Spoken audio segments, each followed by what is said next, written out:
My name is Connor Wilson, and I'm a construction manager with Ecosystem Energy. And our job is working on the University of Toronto's Project LEAP. Currently, the building is being used as our construction site office, just basically being a headquarters for Project LEAP. Great. And as a current user and someone who works in construction, what's your understanding of the building since you've been here a while working in here?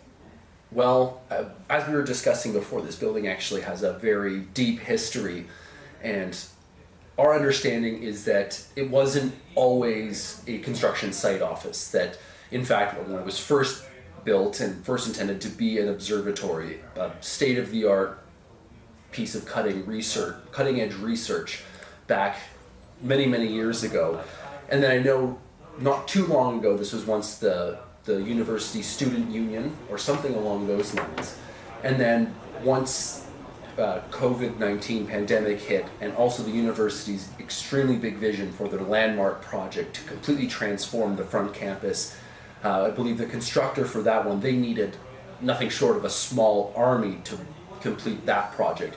And we can see the results right now of how much front campus has changed. So that they used the observatory as their headquarters.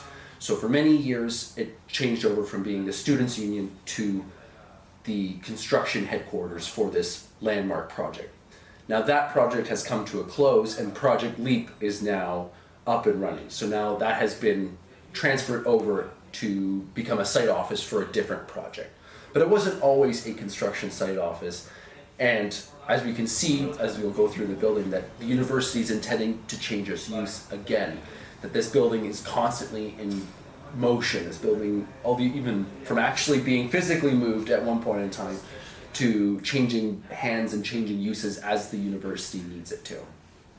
And I guess to ask some other questions more casually, like the history about this building, is this something that you already knew when you came to this site, or is it additional research that you kind of had to do?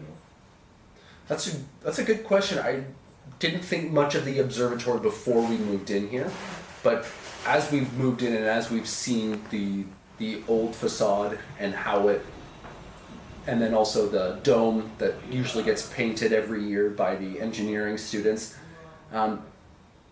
made us want to learn a little bit more about our current home. And also to understand the state that it was in as well. When we first moved in here as a construction site office for Project LEAP, it was evident that the building was maybe not the most well maintained for those years. It was a construction site office for this landmark project. As I said, it wasn't like the building was falling down or anything, but just the cleanliness and the state that the other project had left it in. It made you wonder what this building was, or what the university's desire for it was, and why it had reached this condition, and was there plans to revitalize it in the future.